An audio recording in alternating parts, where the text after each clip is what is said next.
So for my Pay It Forward project, I researched racial diversity so that I could kind of shine a light on the subject, maybe highlight some areas that some people aren't as familiar with or don't know too much about. I know we've talked about this a little bit in class. I believe it was our last unit where we discussed that a little bit, all the equality and all that stuff. But it really is a real issue. It connects with our real life. We see it every day. We see it in school. We see it out in the community. It's all around Duluth, so it's a very real topic to talk about. So to do so and to kind of learn a little bit more about it, I first researched a couple articles and I even did a few interviews with a couple peers of mine to show their own personal beliefs when it comes to racial diversity. So to start off, the first article that I analyzed or kind of went over is one from Yes Magazine's America, the Remix.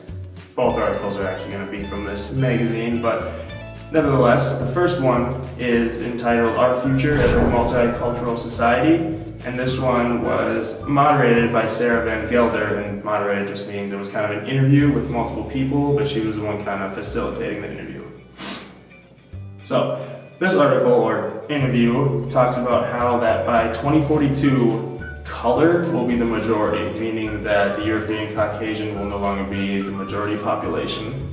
That yet, even with this being true, we are still portrayed as a culturally white European state. Now, what it would mean is the article talks about changing our self-image. And when it comes to changing our self-image, we have this imagined community where it's based all from the European aspect that we are all culturally right, and kind of starts from way back in the European advancements, kind of brings up these false expectations of what we are supposed to be, and we have been quoted as culturally diverse, but politically Eurocentric, meaning that it all kind of, like I said, starts from the European views of the world. Now, after I went through this article, I came to the conclusion that its solution to this problem is that a new story needs to be written, essentially, and it just needs to be including all people, not just the European aspect of it all. Now, as I said, I analyzed two articles, the second one being, again, from the Yes Magazine's America, the Remix, the second one talking about or entitled What White People Fear by Robert Jensen. This one starts off by saying that race is not the only unequal aspect of life. We've all got economic struggles as long as gender discrimination, which can be seen across different cultures and different ethnicities.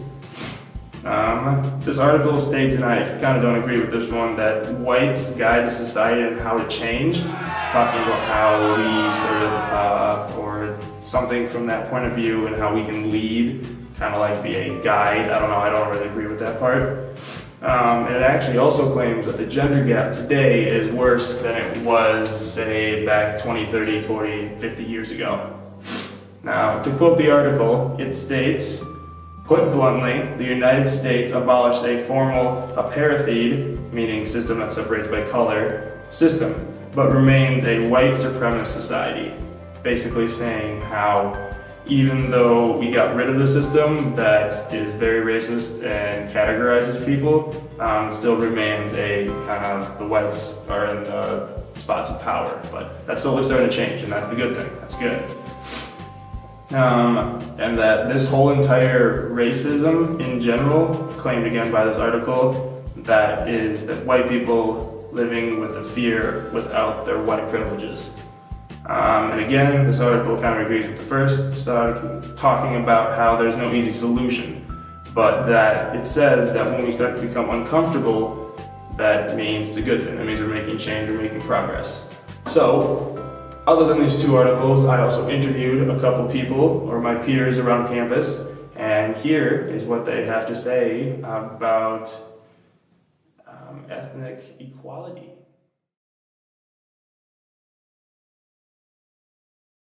To me, racial diversity is so first of all, understanding and noticing that we're all different different races, and all the different human aspects that we each have, and then going a step further and embracing them. You see someone different than you, culture you're not used to, instead of kind of avoiding that or not asking them, like, why are you wearing that or doing that?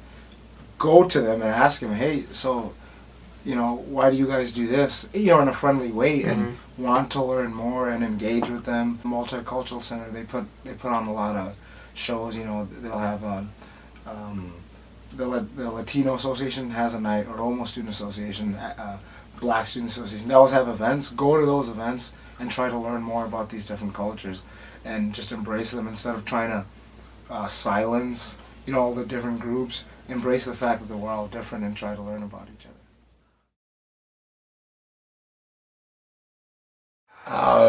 Racial diversity to me means being different and unique in your own ways.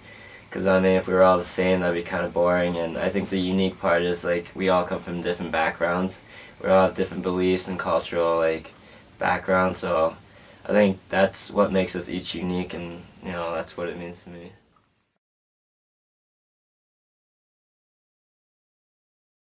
For the most part, yes. I still think we have more to go, but definitely we've made long strides to get to where we are now.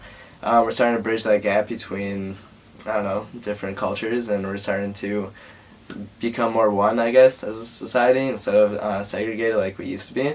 So yes, I do think I have high hopes for the future, and yeah, I think we're making a lot of progress for sure.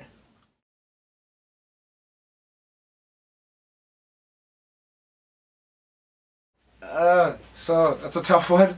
I really don't want to say no, and I really don't want to say yes. If you've been watching the news or anything like that, the easy answer is no. With all the things going on, Islamophobia is rising and all that stuff. But at the same time, it would be ignorant to not recognize all the progress that's been made. 60, 70 years ago, we wouldn't be here talking about this for a couple reasons. One, we wouldn't be talking about racial diversity because that's not even a concept. Two, we wouldn't be going to the same college, I probably wouldn't be going to a college in the first place. We wouldn't be friends. So there's been a lot of progress, but there's still room for improvement. There's still some racist people out there, yeah, but some parts of our society and institutions that could use improvement, yeah. But at the same time, I'm not gonna not applaud, all the progress that's been made, all the activists and, the civil rights movement, all the hard work they did. We're living the fruits of it. I get to go to college, I wouldn't have been able to do that before. But I think it's kind of our responsibility, mine and yours, Marcus, to kind of keep their work going on and just learn more about each other and educate our peers. So, in conclusion, I hope that you guys might have learned something. I know I for sure did. Doing all the research and interviews definitely broadened my horizon in the area of ethnic diversity.